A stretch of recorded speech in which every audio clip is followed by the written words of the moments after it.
that brings us on to moving into the future. So how do you think quality procedures can future-proof an accounting practice, Margot? The policies and procedures that you set down for your practice give you the way that you are responding at that particular point in time. It also helps you when you bring new staff on board. They have a process to go through in your practice. Putting in your quality systems means that when a new standard or an update happens, you only have to tweak that system. You don't have to reinvent the wheel, generally. You're more modifying your existing documentation and going forward. By having those systems there, it makes the everyday job of being an accountant much, much easier. And therefore, and I think from the future perspective too, if your systems are really good, if something happens and you can't be there for a day or two, your practice still can run. The systems are there, you know your staff knows those systems, and also it makes it a more saleable practice down the track. You know, like if you've got good systems, you've got good quality results happening in your practice, then that helps for your future. Without a doubt. So it's being at a really good starting point, so you can deflect what comes your way or embrace the opportunities that come your way, because you're starting off from a very rigorous starting point with respect to the standards, your policies and procedures that are within the practice, and then being able to be ready to take it to the next level. That's what I'm hearing from you, Margot. Yep. Mark, do you have anything to comment on Absolutely. relation to future proofing? The opportunity to be able to fall back and review a document that you've already got within your practice structure, being the risk management framework or the quality control manual, that becomes the cornerstone of decision making as far as bringing it back to the ground level.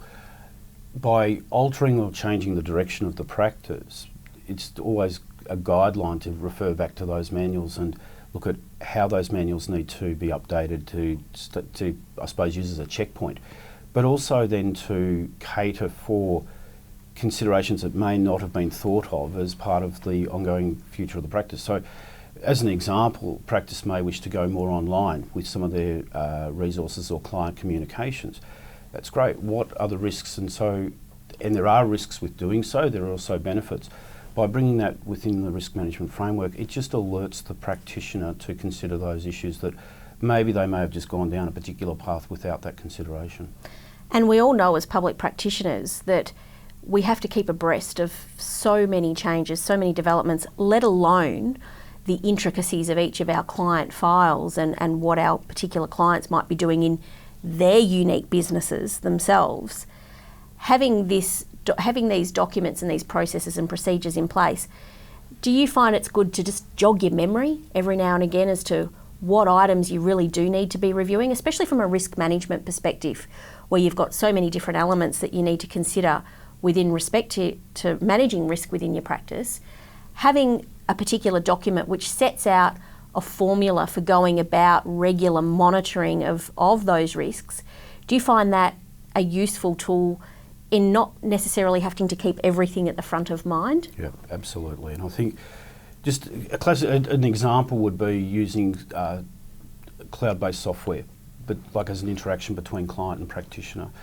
There are elements that really need to be considered from not only a practice point of view, but also a client engagement point of view. And certainly from a best practice consideration, a lot of firms are now ensuring that there is elements within their engagement letter content that actually addresses the, not so much security of the cloud, but the transmittal of data between client and practice, so that security or privacy principles aren't breached, and certainly from a security and data protection point of view, it's managed accordingly. And again, that comes back to the risk management framework. Very important points.